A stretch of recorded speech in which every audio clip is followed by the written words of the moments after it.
পাক ভারত যুদ্ধ মানেই অনেক অজানা ইতিহাস আর রহস্যময় ঘটনার সমাহার। ১৯৭১ সালে মুক্তিযুদ্ধের সময় পাকিস্তান নৌবাহিনীর সাবমেরিন পিএনএস গাজীর রহস্যময় অন্তর্ধান এমনই একটি ঘটনা। ডিসেম্বরের শুরুতে যখন সাবমেরিনটি ভারতের বিমানবাহী যুদ্ধজাহাজ আইএনএস বিক্রান্তকে ধ্বংস করার মিশনে ছিল, তখন রহস্যজনকভাবে এটি হারিয়ে যায়। এই ঘটনা তখন থেকেই অনেক প্রশ্নের জন্ম দিয়েছে, যেগুলি আজও উত্তরহীন রয়ে গেছে। পিএনএস গাজী ১৯৬৪ সালে যুক্তরাষ্ট্র থেকে লিজের ভিত্তিতে পাকিস্তান নৌবাহিনীর জন্য কেনা হয়। যুক্তরাষ্ট্রের গাপ্পি প্রোগ্রামের অংশ হিসেবে সাবমেরিনটি পাকিস্তানকে দেয় আমেরিকা। এটি অত্যন্ত পুরনো ছিল, তবে পাকিস্তান নৌবাহিনীর জন্য এটিই ছিল তখনকার সময়ের একমাত্র সাবমেরিন। উপমহাদেশে সে সময় আর কোনো সাবমেরিন ছিল না। সাবমেরিনটি তার প্রযুক্তিগত সীমাবদ্ধতা সত্ত্বেও দীর্ঘ পাল্লার সক্ষমতা এবং অত্যন্ত গুরুত্বপূর্ণ মিশনের জন্য একমাত্র অবলম্বন ছিল। ১৯৭১ সালের ২৬ নভেম্বর পাকিস্তান নৌবাহিনী পিএনএস গাজীর সঙ্গে যোগাযোগ করতে গিয়ে বারবার ব্যর্থ হয়। গাজীকে তার মিশনের প্রতিবেদন নৌবাহিনী সদর দফতরে পাঠানোর জন্য নির্দেশ দেওয়া হয়েছিল, কিন্তু সাবমেরিনটি নির্দিষ্ট সময়ে তার সদর দফতরের সঙ্গে যোগাযোগ না করে নীরব থাকে। পাকিস্তান নৌবাহিনী সদর দফতর বরাবর যোগাযোগ স্থাপনের চেষ্টা করে, তবে যোগাযোগে কোনো সাড়া মেলেনি। এরপর দিন যত গড়ায় গাজীর ভাগ্য নিয়ে শঙ্কা বাড়ছিল।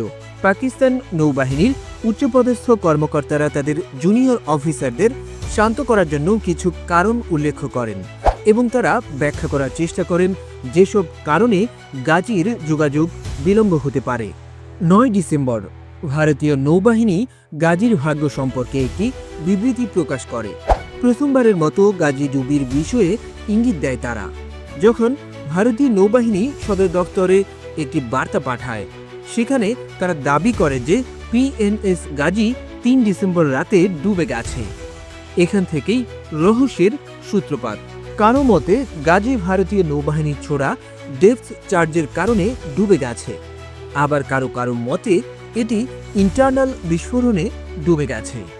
১৬ নভেম্বর গাজী নৌবাহিনী সদর দফতরের সাথে যোগাযোগ করেছিল এবং কমান্ডার খান যে কোরিডেনেটগুলি চিহ্নিত করেছিলেন তাতে জানানো হয় যে গাজী বোম্বে থেকে ৪০০ কিলোমিটার অর্থাৎ ২৫০ মাইল দূরে অবস্থান করছিল।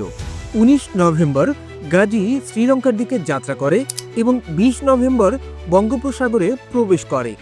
সেই সময়কার গোপন নথিতে দেখা যায় যে ২৩ নভেম্বর থেকে আইএনএস বিক্রান্তের অনুসন্ধান শুরু হয়।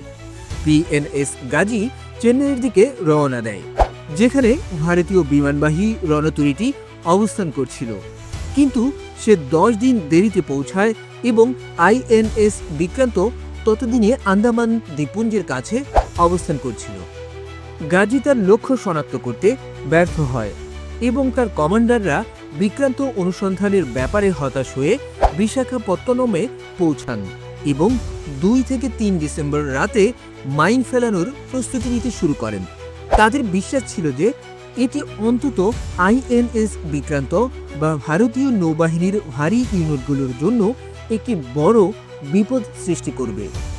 ১৯৭১ সালের ১ December vice admiral Nikant Krishnan INS রাজপুতের কমান্ডিং অফিসার ক্যাপ্টেন ইন্দির সিংকে জানান যে শ্রীলঙ্কার উপকূলে একটি পাকিস্তানি সাবমেরিন দেখতে পাওয়া গেছে এবং এটি নিশ্চিত যে সাবমেরিনটি মাদ্রাজ বা বিশাখাপত্তনমের আশেপাশে থাকবে।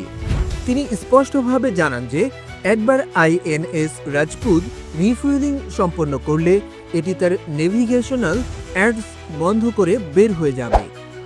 ভারতীয় দাবি অনুযায়ী ১৯৭১ সালের ৩ ডিসেম্বর রাত ১১:৪০-এ একটি পাইলট নিয়ে আইএনএস রাজপুত বিশাখাপত্তনম থেকে বেরিয়ে যায়। রাত ১২টার দিকে প্রবেশ বয়া পার করার কিছু সময় পর স্টারবোর্ড লুক আউট থেকে পানির উপর একটি ব্রেকার দেখতে পান। ভারতীয় নৌবাহিনীর দাবি অনুযায়ী ক্যাপ্টেন সিং পুরো গতিতে কোর্স পরিবর্তন করেন এবং দুটি ডেপথ চার্জ ফেলতে নির্দেশ দেন। যা বিশাল বিস্ফোরণের সৃষ্টি করে। এই বিস্ফোরণ অস্বাভাবিক ছিল। তারা অনুমান করে আশেপাশে সাবমেরিন আছে।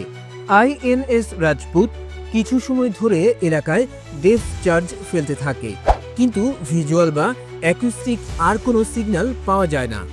কিছু মিনিট পর যুদ্ধ জাহাজটি পূর্ব পাকিস্তানের অর্থাৎ বর্তমান বাংলাদেশ উপকূলে যাত্রা করে।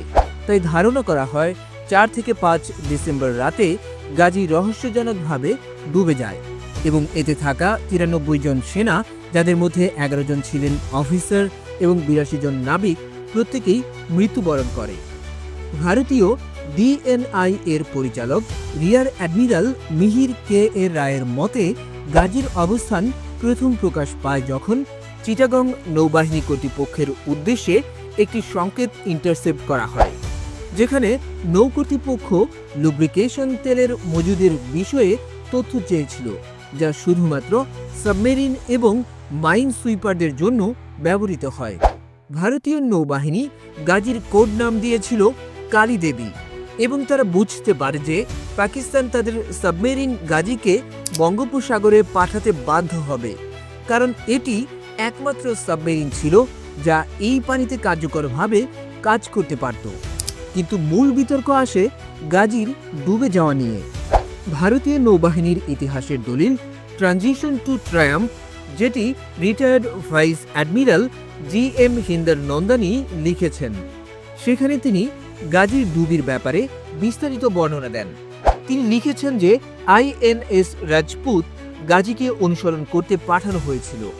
বইটিতে আরও বলা হয়েছে যে বিস্ফোরণের সময় এবং গাজী থেকে উদ্ধারকৃত ঘড়ির সময় সবকিছু মিলে যায়, যা থেকে প্রতীয়মান হয় গাজীকে আইএনএস রাজপুত ডুবিয়েছিল।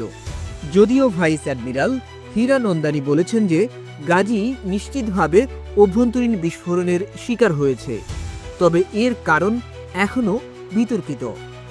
ভারতীয় নৌবাহিনীর প্রধান অ্যাডমিরাল এস.এম. নন্দা, যিনি যুদ্ধকালীন সময়ে নৌবাহিনীর প্রধান ছিলেন, তিনি বলেন, সংকীর্ণ চ্যানেলে জাহাজগুলি জরুরি অবস্থায় বা যুদ্ধের সময় সব সময় নিজেদের চারপাশে ডেপথ চার্জ ছুড়ে সাবমেরিনগুলোকে আটকানোর চেষ্টা করে।